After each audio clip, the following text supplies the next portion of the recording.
Shalom a todos, bienvenidos al canal, soy Ahmed Najarwadi.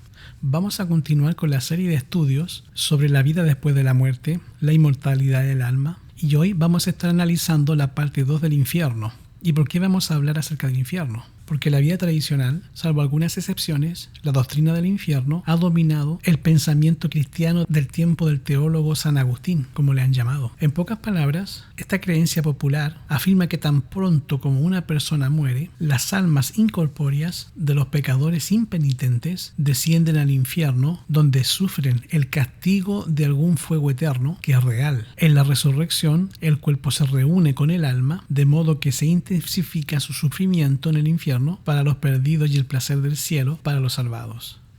Esta creencia popular ha sido sustentada históricamente no solamente por la Iglesia Católica, sino también por la mayoría de las iglesias pentecostales y protestantes. La doctrina del infierno tiene la creencia en que el alma es inmortal, como ya lo he explicado en varios estudios, y la visión de que el cuerpo es una cosa y el alma es otra cosa, y que cuando la persona muere, el alma se desprende del cuerpo y va a un lugar, llámese el paraíso si es buena, o llámese el infierno si es que la persona ha sido mala.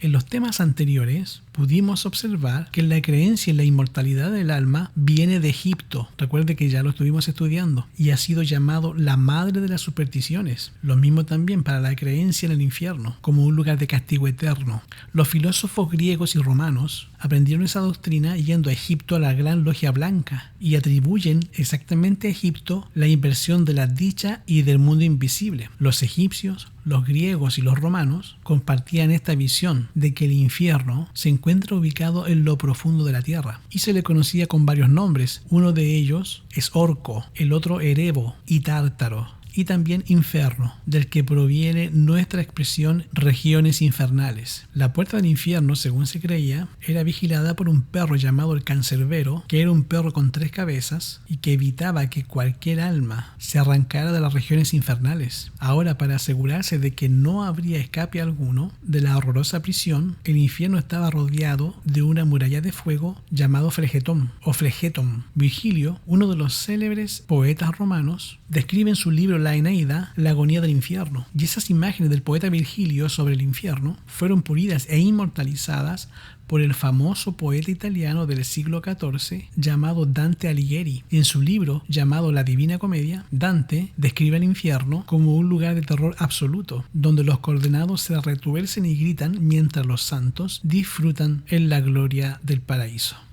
En el infierno de Dante, algunos pecadores gimen a voz en cuello, mientras que otros soportan el humo ardiente que les carboniza los orificios nasales, y otros corren desnudos huyendo de las hordas de demonios y de serpientes venenosas. Miguel Ángel, el pintor y escultor, usó su talento para pintar escenas del infierno de Dante en la Capilla Sistina y en Roma, que es la capilla particular del Papa. A la derecha del Mashiach, los santos resucitados reciben sus cuerpos de resurrección y ascienden al Shamaín, y a la izquierda del Mashiach, los demonios con horquillas arrastran, empujan y arrojan los pecadores impenitentes en los calderos del fuego ardiente. Y finalmente, en la parte de abajo, de la figura griega Caronte, que esperaba en su bote a las almas que iban a ser llevados al bajo mundo del infierno, los empujaba ante el juez infernal Minos, que era otra figura mítica griega. Demonios aborrecibles roen los cráneos de los pecadores sufrientes, mientras observan ejemplos grotescos de horroroso canibalismo. Estas pinturas gráficas del infierno, pintadas entre el 1535 y 1541 por Miguel Ángel en la capilla del Papa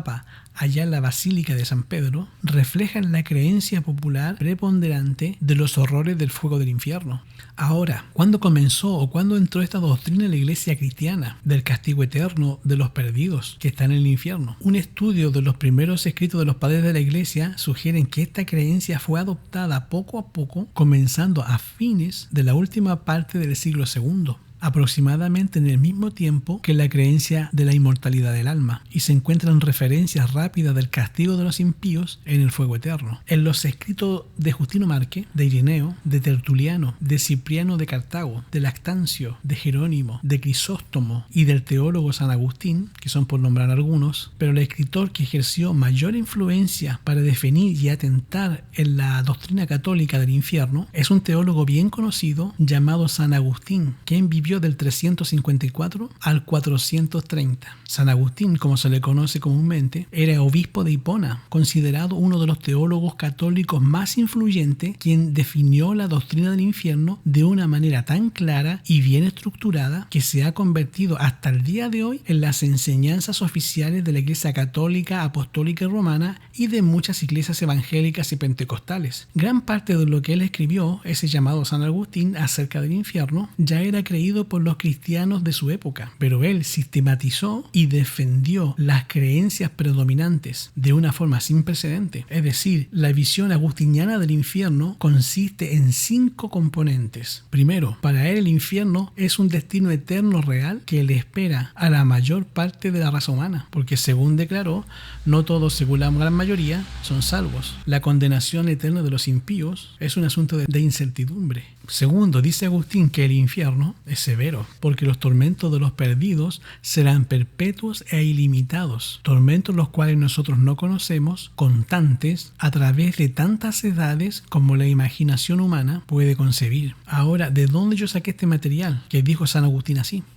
Él lo dijo en el libro Hope and Love, en las páginas 97 y las páginas 92. San Agustín, teólogo católico. Número 3. Para Agustín el infierno no tenía fin, porque según él a los perdidos no se les permite morir. Para ellos la muerte en sí no muere, ya que los perdidos son lanzados en fuego eterno, donde serán torturados por siempre y para siempre. Número 4. Según San Agustín, teólogo católico, quien enfatizó y fundó en la Iglesia Católica Apostólica Romana la doctrina del infierno, dice que el infierno es el castigo de la condenación eterna. No admitir el arrepentimiento, porque el tiempo para arrepentirse ha pasado. Como escarmiento eterno es infligido exclusivamente en retribución por los pecados. Y número 5, para el teólogo católico Agustín, el infierno es el justo castigo por la maldad de todos los pecadores contra Yahweh. Nadie tiene el derecho, decía él, de quejarse en contra de la justicia divina. ¿Quién más que un tonto pensaría que Dios será tonto en infligir justicia penal como extender misericordia a los que no lo merecen? ¿Dónde dijo eso San Agustín? Él lo dijo en el mismo libro Enclirio, página 98, y también habló sobre esto en su obra cumbre llamada La Ciudad de Dios, en la página número 23 y la página 14. Él dijo: Dios tiene el derecho de confinar a los pecadores a la muerte eterna al negarle la salvación eterna. No cabe duda de que no hubo injusticia en que Dios no haya deseado que fueran salvos, aunque podían haber sido salvos si Él lo hubiera querido, según lo expresa San Agustín, y repito, sacerdote católico. Agustín razonaba que la salvación o la condenación dependían solamente de la facultad soberana y inescrutable de Dios. Así lo decía él. Una posición adoptada por Calvino, la cual hace que el Elohim de las Escrituras sea un ser caprichoso, irracional e injusto, que infunde desprecio en vez de amor. Ahora esta articulación agustiniana de la doctrina del infierno continúa siendo categórica para la Iglesia Católica hasta el día de hoy, a pesar de todos los intentos al tratar de apagar el fuego del infierno. En el año 1999, el entonces Papa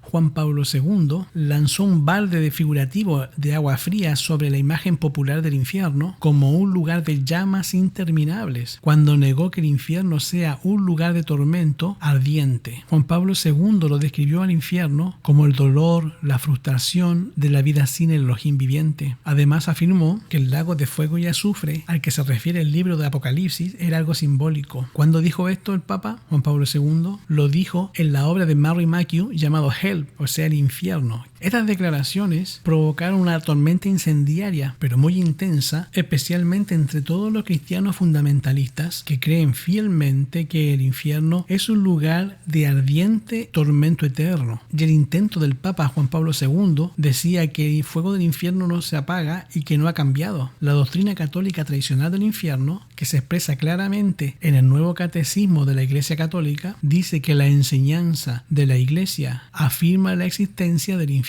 y toda su eternidad. Las almas de los que mueren en estado de pecado mortal descienden a los infiernos enseguida, después de la muerte, y ahí sufren las penas del infierno, el fuego eterno. La pena principal del infierno consiste en la separación eterna de Yahweh hegemónicamente y puede tener el nombre de vida para los que han sido creados y a lo que aspiran. Esto se encuentra en el Catecismo de la Iglesia Católica de 1994, en el párrafo 1035. Una visión católica tradicional del fuego del infierno fue reiterada por el Papa Nuevo, Benedicto XVI, el 28 de marzo del 2007, durante la celebración de la misa en la iglesia de Santa Felicita.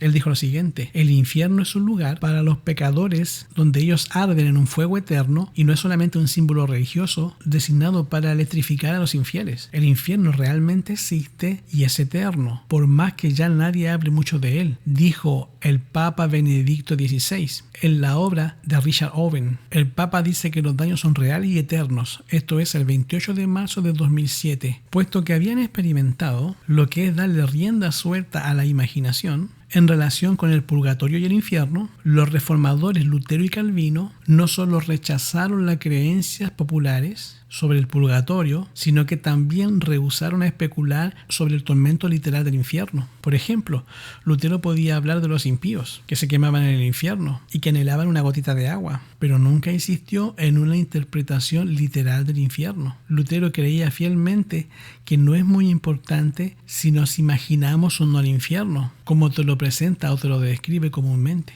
Esto está en la obra con relación a Martín Lutero, en Obras de Lutero, toma 19, página 75. Ahora, Juan Calvino prefirió interpretar las referencias al fuego eterno en una forma metafórica, diciendo: podemos concluir a partir de muchos pasajes de las Sagradas Escrituras que el fuego eterno es una expresión metafórica. Y esto está en su obra Comentarios sobre la Armonía del Evangelio, Mateo, Marcos y Lucas, de Juan Calvino, en las páginas 200 y 201. El enfoque más cauteloso de Lutero y Calvino no disuadió a prominentes predicadores y teólogos protestantes de describir el infierno como un mar de fuego, donde los impíos se quemaban a lo largo de toda la eternidad. Durante los siglos siguientes, los predicadores protestantes fueron inspirados más por las espantosas representaciones de Dante Alighieri y Miguel Ángel también de los tormentos del infierno, que por el mensaje de la Torá.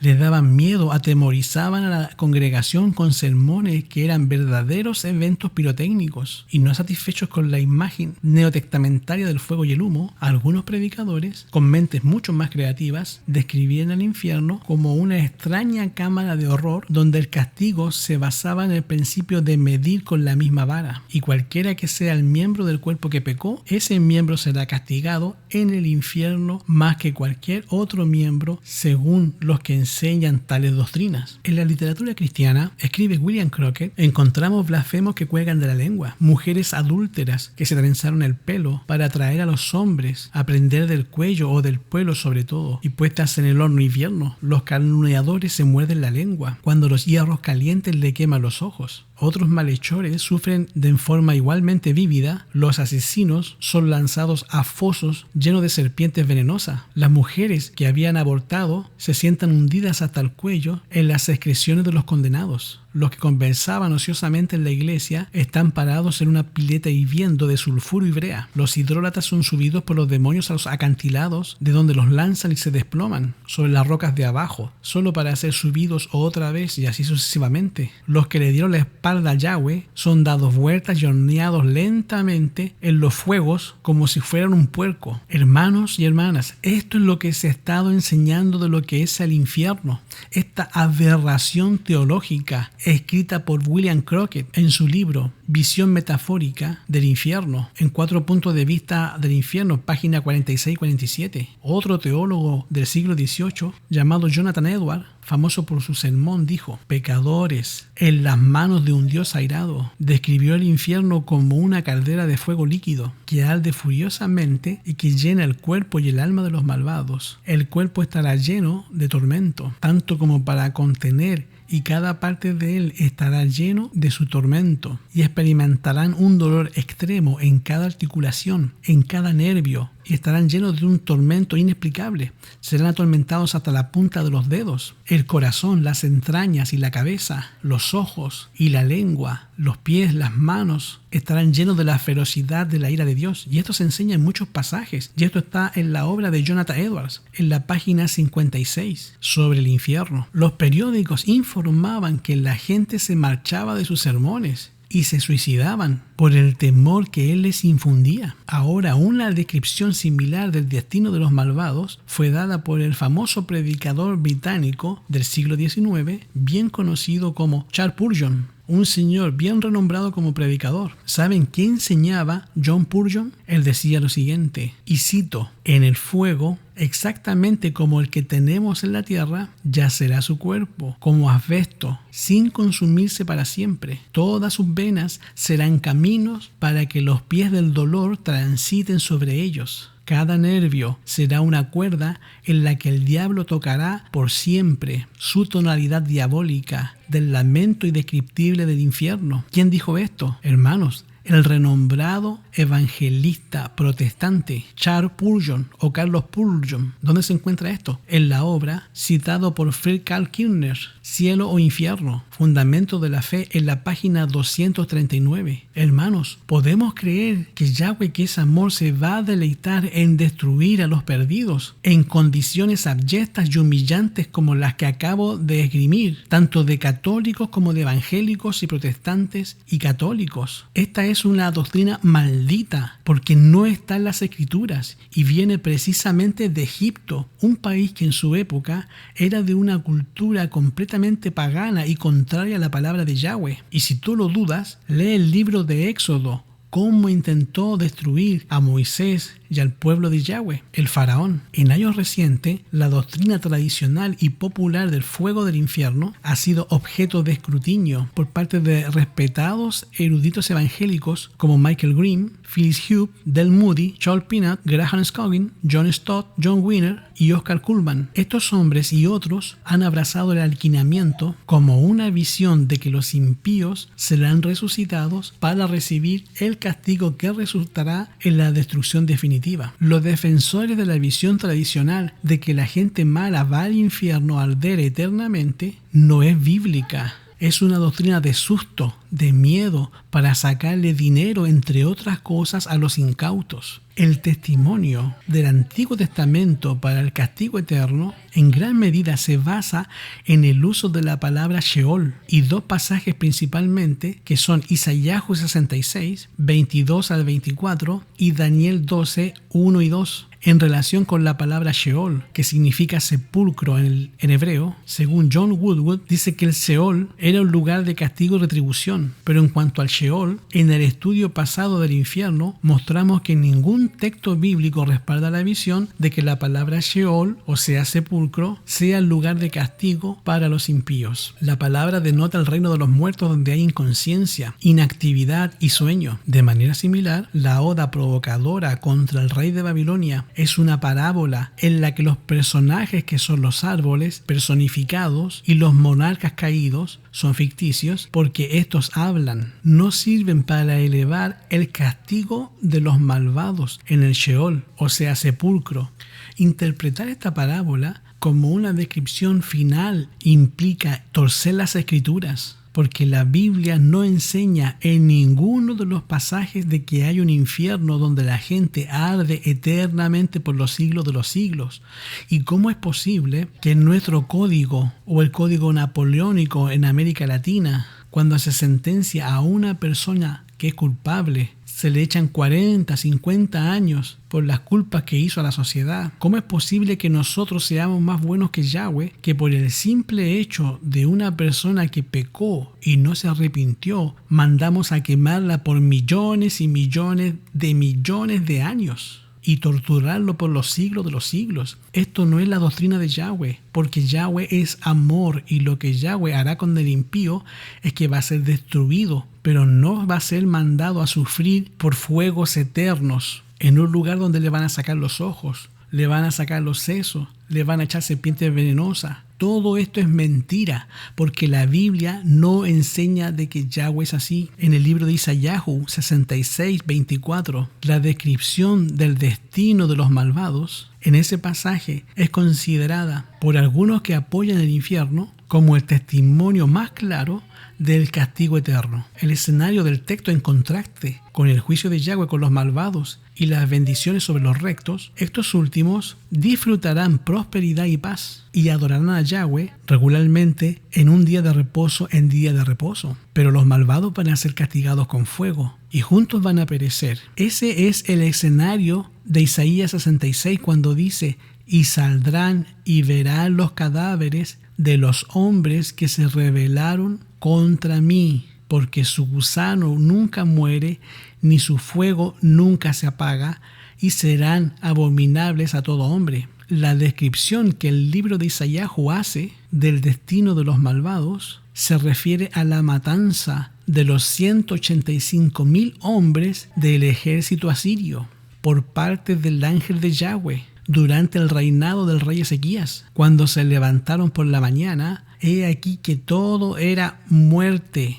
Isaías 26:36. Este evento histórico tal vez haya servido para prefigurar el destino de los malvados en el tiempo del fin. Notemos que los justos observan cuerpos de muertos, que en hebreo es pekerim, no persona viva. Los que ven en esa destrucción no es tormento eterno, es cadáver, es persona muerta. Y los gusanos que se mencionan en Isaías 66:24 con relación a los cuerpos muertos es porque aceleran la descomposición y representan la ignominia de los cadáveres desprovistos de entierro, según Jeremías 25:33 e Isaías 14:11, entre otros textos. La figura del fuego insaciable es usada frecuentemente en las Sagradas Escrituras para expresar un fuego que consume y reduce todo a nada. Los gusanos y el fuego representan una destrucción total y final, no gente siendo comida lentamente por los gusanos y quedando viva. Para entender la frase que el fuego no se apagará, es importante recordar que el mantener un fuego encendido para quemar cadáveres requería un esfuerzo considerable en Palestina, porque los cadáveres no se queman fácilmente y la leña necesaria para consumirlos era muy escasa. La imagen de un fuego insaciable simplemente transmite el pensamiento de ser completamente quemado o consumido. No tiene nada que ver con el castigo eterno de las almas inmortales, porque el alma no es inmortal. Y el pasaje habla claramente de cuerpos de muertos que son consumidos y no de almas inmortales que son atormentadas por los siglos de los siglos en un lugar de suplicio llamado infierno. Desafortunadamente, los que apoyan la doctrina del infierno eterno interpretan estos pasajes y otros a la luz de su concepción del castigo final y no sobre la base de lo que la figura del lenguaje realmente significa. Otro pasaje que usan para probar que el infierno existe es Daniel 12, verso 2, el segundo texto más importante del Antiguo Testamento para apoyar el castigo eterno. Y muchos de los que duermen en el polvo de la tierra serán despertados, unos para vida eterna y otros para vergüenza y confusión perpetua. El término hebreo de Laón, traducido como confusión, también aparece en Isaías 66:24, el que ya acabamos de leer, donde traducido como abominable y describe los cuerpos sin sepultura.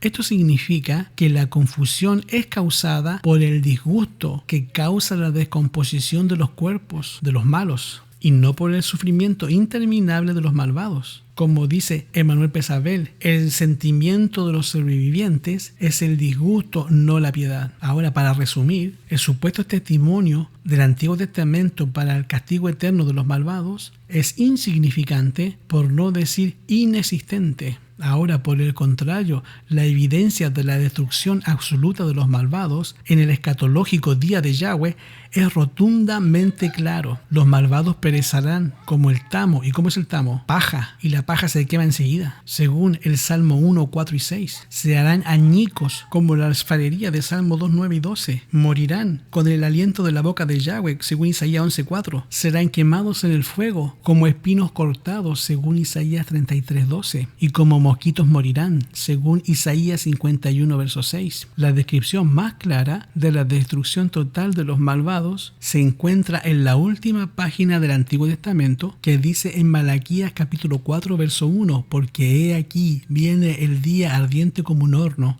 y todos los soberbios y todos los que hacen maldad serán estopa. Aquel día que vendrá los abrazará, ha dicho Yahweh de los ejércitos, y no les dejará ni raíz ni rama. ¿Cómo es posible que si Yahweh dice que del impío no va a dejar ni raíz ni rama, va a mandar el cuerpo a un lugar de tormento eterno, a que le saquen los ojos, le coman la cabeza, el cráneo los demonios, lo lancen de precipicios y las serpientes los persigan, cuando están con esa doctrina contradiciendo la voluntad de Yahweh? Aquí la ilustración del fuego destructor, que no deja raíz ni rama, sugiere la destrucción total y no el tormento eterno. Pero el diablo quiere engañar, quiere hablar mentiras. Yo pregunto, hermano, entonces, hermano Ahmed, ¿qué es el infierno según ustedes? Antes de investigar las referencias de Yahshua hacia el infierno, que se llamaba Gehenna, es útil considerar la derivación de la palabra en sí. La palabra Gehenna es una transliteración del hebreo Valle de los hijos de Hinnom y estaba ubicado al sur de Jerusalén. En tiempos antiguos, Gehenna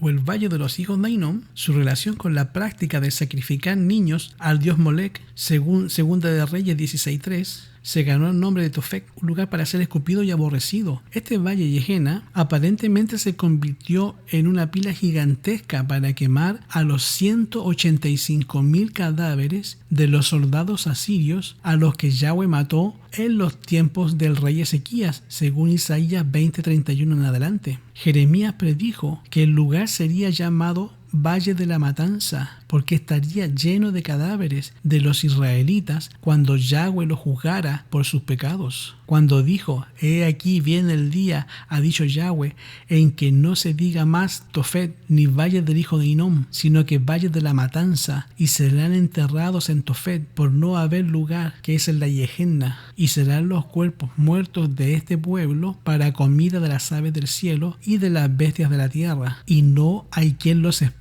Jeremías 7:32 y 33. Según el historiador Flavio Josefo, en ese mismo valle fueron apilados los puertos muertos de los judíos luego del sitio de Jerusalén, en el año 70 de nuestra era, cuando dijo, hemos visto que Isaías predice la misma escena, y ustedes pueden ver que Yahweh mata a los pecadores en el fin del mundo. Durante el periodo intertestamentario, el valle se convirtió en un valle del castigo final y fue llamado el barranco maldito, el apostadero de la venganza y el tormento futuro, el pozo del juicio y la fosa del infierno. Con este contexto en mente, examinaremos 7 referencias de la palabra Gehenna, traducida como infierno, que encontramos en las Sagradas Escrituras. En el Sermón del Monte, Yahshua declara que cualquiera que a su hermano le diga fatuo quedará expuesto al infierno, o sea, a la Gehenna de fuego, Mateo 5:22. Otra vez Yahshua dijo que es mejor sacarte el ojo o cortarte la mano que hacer que la persona cometa pecado y no que todo tu cuerpo sea echado en la Gehenna, o sea, el infierno, Mateo 5:29 y 30.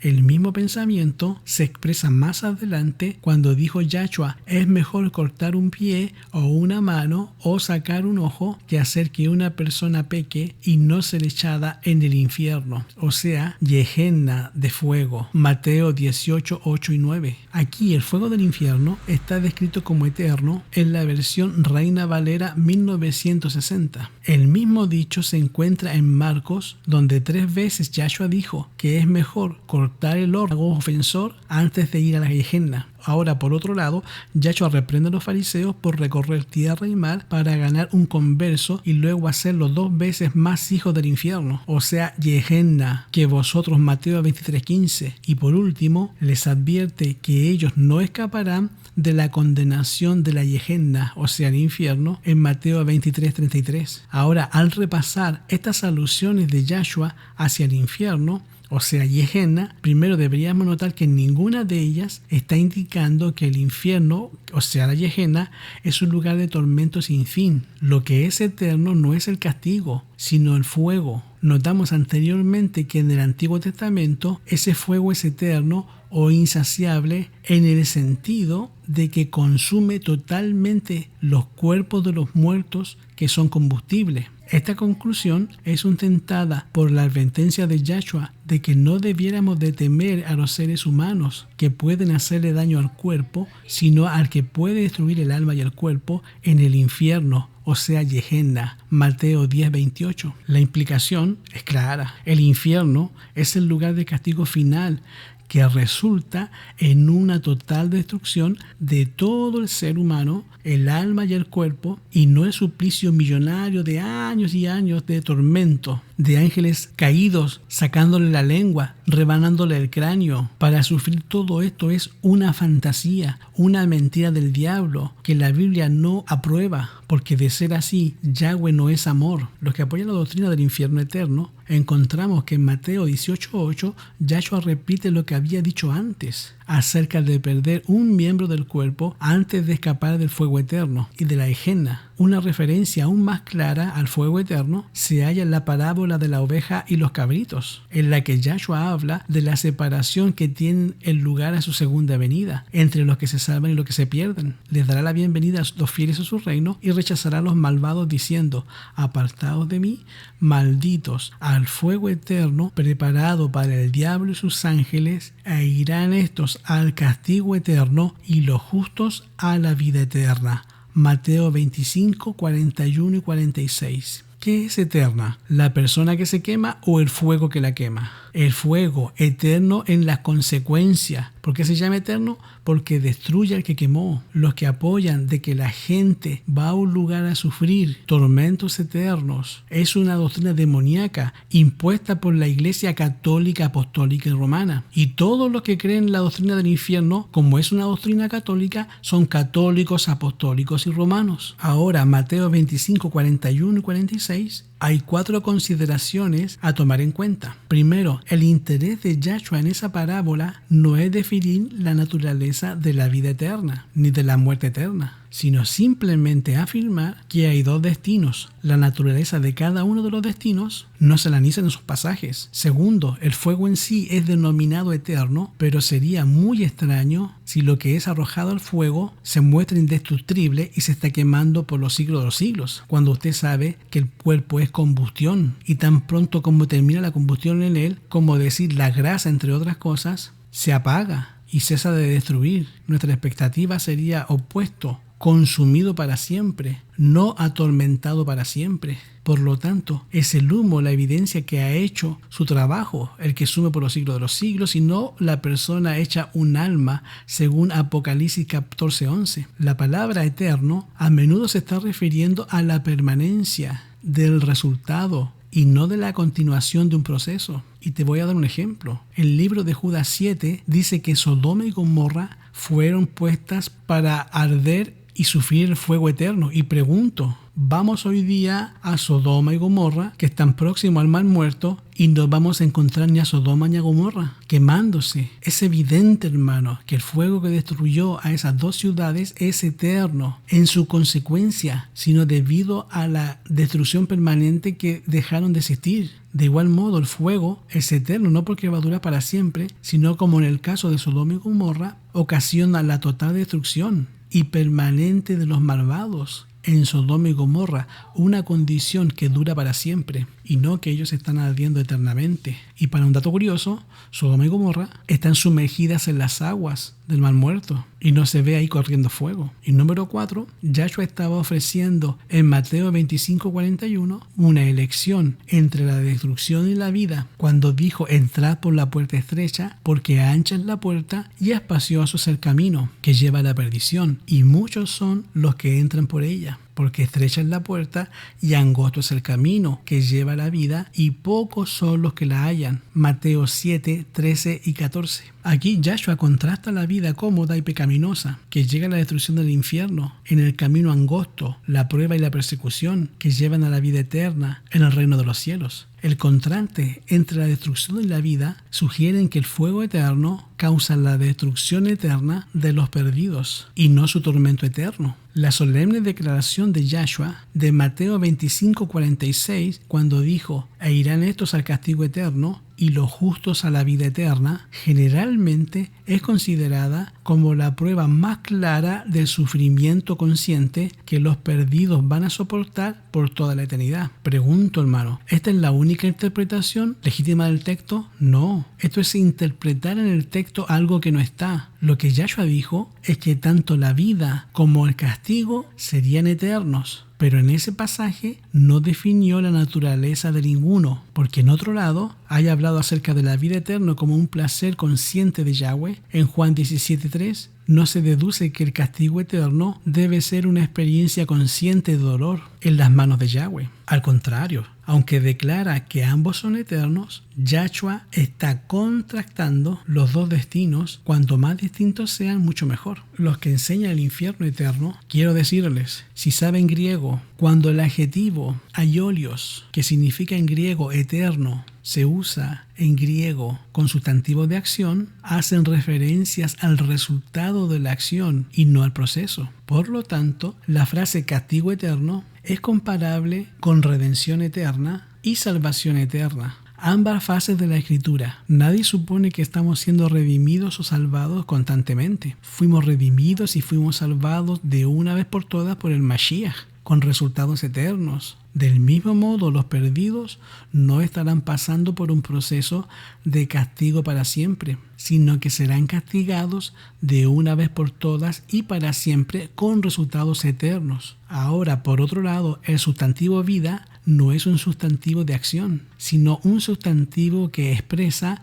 un estado, de manera que la vida en sí es eterna. Un ejemplo para respaldar esta conclusión se encuentra en la segunda carta de Tesalonicenses 1:9, donde el rabino Shaul, que habla de los que rechazan el evangelio, dice: los cuales sufrirán pena de eterna perdición, excluidos de la presencia de Yahweh y de la gloria de su poder.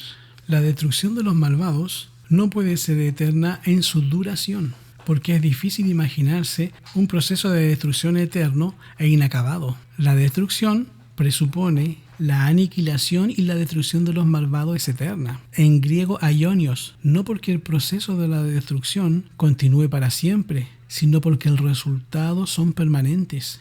Son eternos y no el alma tomando fuego eternamente. Del mismo modo, el castigo eterno de Mateo 25:46 es eterno porque sus resultados son permanentes. Es un castigo que resulta en su destrucción o aniquilación eterna. La única forma en que el castigo de los malvados podría ser infligido eternamente es si Yahweh lo resucitara con vida inmortal, a fin de que fuesen indestructibles. Pero según la Biblia, solo Yahweh posee la inmortalidad en sí mismo, como lo dice 1 Timoteo 1:17. Yahweh da la inmortalidad como el don del Evangelio. 1 Timoteo 1:10. En el texto más famoso de las Sagradas Escrituras se nos dice que todo aquel que en él cree no se pierda, en griego apoletai, en vez de recibir la vida eterna. Juan 3:16. El destino final de los perdidos es la destrucción por medio del fuego eterno y no del castigo por medio del tormento eterno. Ahora, la noción del tormento eterno de los malvados solo puede defenderse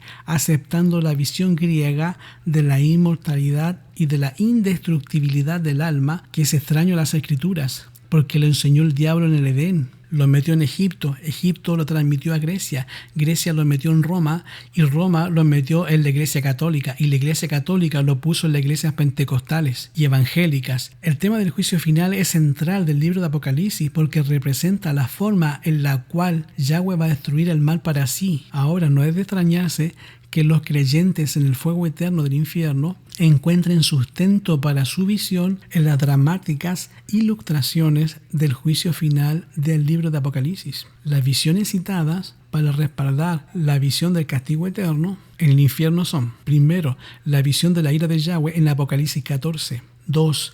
La visión del lago de fuego de la muerte segunda en Apocalipsis capítulo 20. En Apocalipsis 14, Juan ve a 3 ángeles que anuncian el juicio final de Yahweh con su mensaje progresivo más fuerte. El tercer ángel clama a Yahweh: si alguno adora la imagen y recibe la marca en su frente y en su mano, él también va a beber del vino de la ira de Yahweh que ha sido vaciado puro en el cáliz y será atormentado con fuego y azufre delante de los santos ángeles y del Cordero, y el humo de su tormento subirá por los siglos de los siglos, y no tienen reposo ni de día ni de noche los que adoran a la bestia y a su imagen, ni nadie que reciba la marca de su nombre. Apocalipsis 14 del 9 al 11. Los que defienden el infierno, tomando este pasaje junto con Mateo 25:46, no saben que esta interpretación dogmática de Apocalipsis 14 que acabo de leer, como prueba de un tormento físico y eterno ante el lenguaje metafórico del pasaje. ¿Qué enseña Apocalipsis? ¿El tormento eterno o la destrucción eterna? Ahora la frase que no tiene reposo ni de día ni de noche en Apocalipsis 14:11 es interpretada como un tormento eterno para aquellos que creen en el infierno. Sin embargo, la frase denota la continuidad y no la duración eterna de una acción. Juan usa la misma frase día y noche para describir a las criaturas vivientes que alaban a Yahweh en Apocalipsis capítulo 4:8, a los mártires que sirven a Yahweh en Apocalipsis 7:15, a Satanás acusando a los hermanos en Apocalipsis 12:9. La acción continúa mientras quede algo que quemar. La frase no tienen reposo ni de día ni de noche ciertamente dice que no habrá pausa o intervalo en el sufrimiento de los seguidores de la bestia mientras continúe, pero en sí no dice que continuarán para siempre. El respaldo para esta conclusión lo brinda el uso de la frase día y noche de Isaías 34:10, donde el fuego de Edom no es saciado ni de noche ni de día, y perpetuamente subirá su humo. Isaías 34:10. Vaya hoy día mismo usted, hermano, a Edom, y usted la busque, no va a encontrar. Es una ilustración diagramada para transmitir que el fuego de Edom continuaría hasta que hubiera consumido todo lo que había y luego se extinguiría. El resultado sería la destrucción permanente, no la combustión eterna de generación en generación. La última descripción de la Biblia del castigo final contiene dos expresiones simbólicas sumamente significativas. Una es el lago de fuego y segundo, la muerte segunda. Para determinar este significado del lago de fuego, necesitamos encaminar las 4 incidencias de Apocalipsis. El único libro de la Biblia donde se encuentra esa frase es en Apocalipsis, lago de fuego. La primera referencia aparece en el libro de Apocalipsis 19:20, donde se nos dice que la bestia y el falso profeta fueron lanzados vivos dentro de un lago de fuego que arde como azufre. La segunda se encuentra en Apocalipsis 20, versículo 10, donde Juan describe el resultado del último gran asalto de Satanás contra Yahweh, y la tercera y cuarta referencia se encuentra en Apocalipsis 20:15 y 21:8, donde todos los malvados también serán arrojados al lago de fuego. Y es evidente que hay un crescendo cuando las personas y todos los poderes malignos finalmente van a experimentar el castigo final del fuego eterno. La pregunta fundamental es si el lago de fuego representa un infierno de combustión eterna, donde se supone que los malvados van a ser atormentados por toda la eternidad, o si simbolizan la destrucción permanente del pecado y de los pecadores. 3 consideraciones importantes nos llevan a creer que el lago de fuego representa la destrucción total y completa del mal y de todos los malhechores. Primero, la bestia y el falso profeta son arrojados vivos en el lago de fuego. Son 2 personajes simbólicos que no representan personas reales, sino gobiernos civiles de seguidores y una religión falsa y corrupta. Los sistemas políticos y religiosos no pueden sufrir el tormento consciente para siempre. Por lo tanto, para ellos el lago de fuego representa la destrucción total de los malos. Segundo, el hecho de que la muerte y el Hades fueron lanzados al lago de fuego en Apocalipsis 20:14 muestra otra vez que el significado del lago de fuego es algo simbólico, porque la muerte y el Hades, que es la tumba, son realidades abstractas que no pueden ser arrojadas al fuego o consumidas por él. Por medio de la ilustración de la muerte y el Hades, que son arrojados en el lago de fuego, Juan simplemente declara la destrucción final y completa de la muerte y de la tumba. Por medio de su muerte y resurrección, Yahshua conquistó el poder de la muerte, pero la vida eterna no puede ser experimentada hasta que la muerte sea simbólicamente destruida en el lago de fuego y desterrada del universo. Y número 3 está el hecho de que el lago de fuego es algo definido como la muerte segunda. Este lago de fuego es la muerte segunda, puesto que Juan lo explica claramente que el lago de fuego es la muerte segunda y es algo crucial que nosotros comprendamos el significado de la muerte segunda en los tiempos del Brit Hadashah del Nuevo Testamento. Esta frase aparece 4 veces en el Apocalipsis. La primera, Apocalipsis 2:11, que dice: el que venciere no sufrirá daño de la muerte segunda. Aquí la muerte segunda se diferencia de la muerte específica que experimenta cada ser humano, y la implicación es que los salvos que reciben la vida eterna no van a experimentar la muerte eterna. La segunda referencia a la muerte segunda aparece en el libro de Apocalipsis 20, versículo 6, en el contexto de la primera resurrección de los santos, al comienzo del milenio. La segunda muerte no tiene potestad sobre ellos. Otra vez la implicación es que los santos resucitados no van a experimentar la muerte segunda, es decir, el castigo de la muerte eterna, obviamente porque serán resucitados a la vida inmortal. Y la tercera y cuarta referencia están en el Apocalipsis 20:14 y 21:8, donde la muerte segunda es identificada como el lago de fuego al que son arrojados el diablo, la bestia, el falso profeta, la muerte, el Hades y todos los malhechores. En estos casos, el lago de fuego es la muerte segunda, en el sentido de que consume la muerte eterna y la destrucción del pecado y los pecadores. El significado de la frase muerte segunda se aclara por el uso en el Tardum, que es la traducción y la interpretación aramea del Antiguo Testamento. En el Targum, la frase es usada varias veces para referirse a la muerte final y la muerte irreversible de los malvados, cuando dice morirán la muerte segunda y no vivirán en el mundo venidero. Aquí la muerte segunda, evidentemente, es la muerte que resulta del juicio final, la cual les va a impedir vivir en el mundo venidero a los malhechores. El Targum sobre Isaías 65, verso 6, es muy allegado a Apocalipsis 20:14 y 21:8,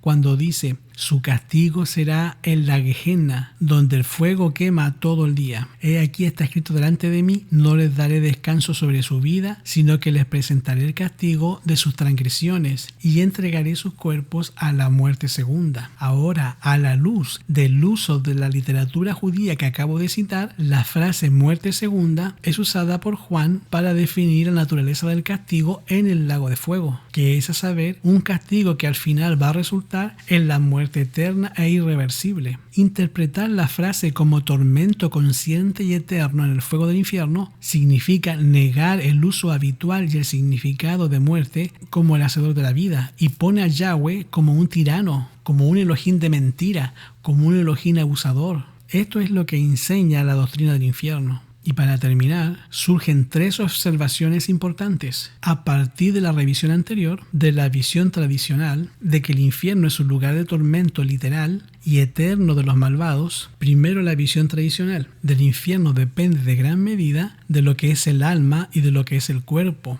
La visión tradicional de que existe un infierno eterno no brinda ninguna explicación racional para la justicia de Yahweh, al infringir una retribución divina interminable sobre los incrédulos por los pecados que cometieron durante el espacio de una vida muy corta. ¿Cómo Yahweh puede castigar eternamente a una persona si se mantuvo 70 años pecando? Esto es una injusticia, y esa doctrina católica enfoca a Yahweh como un Elohim tirano que se complace en ver arder a las almas impenitentes. La doctrina del tormento consciente y eterno es compatible con la Biblia, porque la Biblia dice que los muertos nada saben, y la visión tradicional del infierno era más probable que fuese aceptada durante la Edad Media, cuando la mayoría vivía bajo régimen autocráticos de gobernantes despóticos controlados por la Iglesia Católica, que podían torturar, y lo hacían, porque según la historia, en la Inquisición, una cifra revela más de 60 millones de muertos, y así destruyendo a los seres humanos impunemente. Bajo esas condiciones sociales, los teólogos de la época podían honradamente atribuirle a Yahweh un afán de venganza inapelable y una crueldad incalculable que actualmente sería considerada como algo demoníaco. A nadie se le dice que el Vaticano fue edificado con las indulgencias y con las amenazas de un infierno eterno para que los ricos dieran y levantaran ese monumento, ese estado pontificio que le conocemos como Ciudad del Vaticano. En la actualidad, las ideas teológicas están sujetas a un escrutinio épico y racional que prohíbe atribuirle a Yahweh la perversidad moral y presupuesta por la creencia popular del castigo eterno de los no salvos. Nuestro sentido de justicia requiere que la pena infligida debe ser proporcional al mal hecho. Esta importante verdad es ignorada por la visión popular del infierno, que requiere el castigo eterno de los pecados cometidos, incluso durante una vida muy corta, porque va al infierno el que tiene 15 años sin arrepentimiento como el que tiene 120 años sin arrepentimiento. Se pasan millones y millones de años ardiendo en el fuego eterno. Esto no lo enseña la Biblia. No se dejen meter miedo. No quiero que veas esto como una venganza. Es un deseo de aclarar que te están engañando en tu iglesia, que te están enseñando de un infierno. Si quieres conocer más de este tema, están los otros audios de la parábola del rico y Lázaro,